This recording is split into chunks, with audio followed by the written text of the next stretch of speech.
Hello, bonjour. It's day 27 of 30 days of following my dreams. And I am in Luxembourg still for day 2. I'm not going to be able to film anything else today outside because I'm going to a family event. So I am doing this short record for today from the hotel room. And I wanted to share something that I have learned from this process that could be really helpful to you if you feel like you're stuck in a rut. And I want to say, first of all, that I don't really like the term stuck in a rut because it's not true. It's never accurate. And it sounds very judgmental. We can't ever be stuck in a rut because life isn't like that. We are always in the flow of life because that's just how life is. It's constantly moving, constantly changing, constantly reinventing itself, literally from a cellular level. So the idea that we could ever really be stuck is simply false. It only looks that way to us in the moment. It's not true. So that in and of itself might be a relief to you. I know that when I first realized that, it was a big relief to me because it was like, oh, I'm actually not stuck. It just looks that way. So what do I want to do now? Always comes back to that, listening to what is calling to us to do. So if it looks to you like you are stuck or confused, as I was a few videos back when I made one in this series about confusion, I want you to look at what you could do to disrupt things a bit. I was thinking about disruption and how oftentimes when something happens in our lives, something big, it kind of pushes us in a new direction. If, for example, we lose our job, like I did, or we lose a person who's dear to us, or we deal with an illness or something, suddenly everything looks different.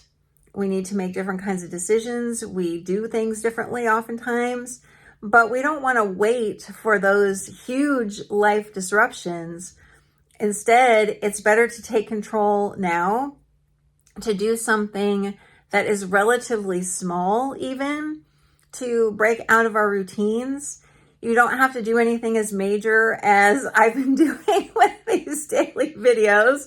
That's a big undertaking. You certainly can, and I would watch them. If you shared the links with me, I would definitely watch them. But it doesn't have to be anything that big. It could be something as simple as changing a small element of your morning routine, let's say. Or if you're like I am and you walk to the grocery store, you could change the way that you walk there, go on a different path, see a different view, whatever it is that will help you to see your life in a different way, from a different angle.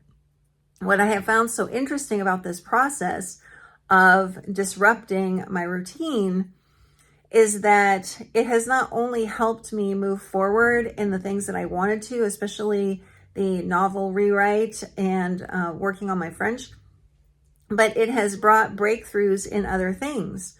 I've mentioned that I had a new idea for something related to my business that I'm very excited to be working on now. I have no idea where that will lead, but I know that the direction feels wonderful and it certainly doesn't feel stuck at all. And so it's not just about breaking the routine and whatever that relates to. It's about what that disruption can do in other aspects of your life. So if you feel stuck in a rut, which you aren't, but I know it can feel that way, just do something simple to change something, and preferably make it something that is really exciting, something that you want to do, something that is really calling to you to do. Because the more you go in that direction, the easier life gets. It simply does. We don't have to keep doing things the same way. We don't have to keep doing things that we don't want to do because we feel some sort of obligation to do them. What if we just set all of that off to the side and said, what do I really want to be doing? And if the thing that I want to be doing is a big break from my routine, then let's just go for it. what might happen if you started to live more like that. I'd love to hear your comments. As always, thanks for watching. Bye for now.